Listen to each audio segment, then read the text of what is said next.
अस्सलाम वालेकुम नाज़रीन, आऊं अनवर अली सोलंकी ऐं ॾिसी रहिया आहियो सिंधी शूज़ न्यूज़ टीवी। ख़बर शामिल कंदासीं। नौशहर फ़िरोज़ जे मंसूर मलक जी मिठियाणीअ खे तालके जो दर्जो ॾियो।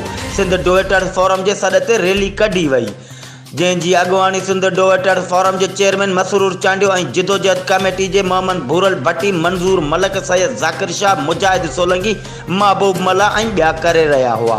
रैली चांडिया पेट्रोल पंप खां कढी वई, जेका शहर जे मुख़्तलिफ़ रस्तनि खां थींदे प्रेस क्लब पहुती, जिते अॻुवाणनि ख़िताब कंदे चयो त मिठियाणी शहर तारीख़ी ऐं क़दीमी शहर आहे। हीउ शहर दरिया जे कप ते हुअण करे कारोबार जे हवाले सां मशहूरु आहे। उन सां गॾोगॾु तइलीम जे हवाले सां बि हीउ शहर तमामु घणो मशहूरु आहे।